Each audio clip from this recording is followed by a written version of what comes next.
আচ্ছা, চলুন তাহলে এবার আমরা একটু পরাগায়নের যে প্রকারভেদ সম্পর্কে একটু জেনে নিই।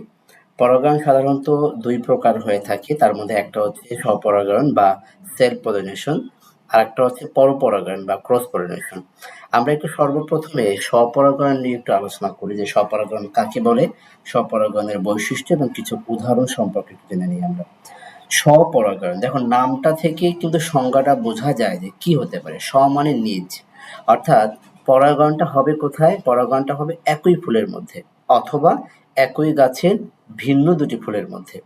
দেখো এখানে পাশে বাম পাশে একটা চিত্র দেয়া আছে। এখানে দেয়া আছে যে এই একটা ফুল, একটা ফুলের মধ্যে এই একই ফুলের মধ্যে যেহেতু একটা স্ত্রী স্তবক আছে, একটা পুংস্তবক আছে।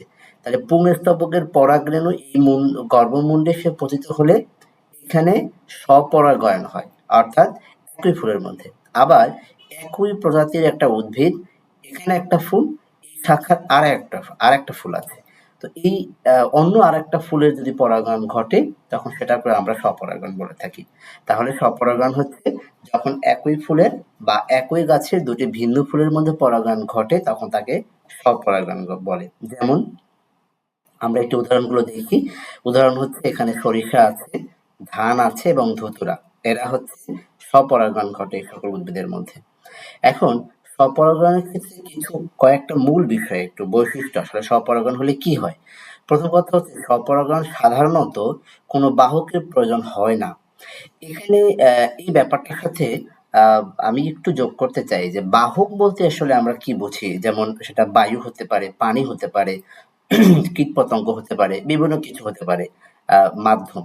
তো দেখো স্বপরাগায়ন যদি হয় তাহলে স্বপরাগায়নের ক্ষেত্রে এই পরাগধানী থেকে গর্ভমুণ্ডে পরাগরেণু স্থানান্তরিত যে হবে, যাতে এমনি হবে না।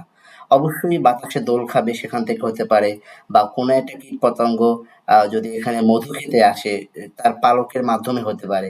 মানে আসলে মাধ্যম ছাড়া প্রকৃতপক্ষে হচ্ছে না। তবে সাধারণত মাধ্যম বলতে যেগুলোকে বোঝানো হয় যে একটা আ সেটা হতে পারে বড় কোনো পাখি বা পতঙ্গ এই টাইপের। এটাতে এই জাস্ট এই ব্যাপারটাই এখানে বোঝানো হয়েছে। তবে প্রকৃতপক্ষে স্বপরাগণও আসলে বাহকের কিছুটা হলেও প্রয়োজন হয়। আরেকটা কথা বলা আছে যে প্রজাতির জিনগত বিশুদ্ধতা বজায় থাকে। এখানে ব্যাপারটা হচ্ছে যে স্বপরাগণ যেহেতু একই গাছের একই ফুল বা ভিন্ন ২ টা ফুলের মধ্যে হচ্ছে, সেহেতু একটা গাছের মধ্যে যে জিনগত বৈশিষ্ট্যগুলো আছে, সেই বৈশিষ্ট্যগুলো কোনো রকম বিলুপ্ত হচ্ছে না।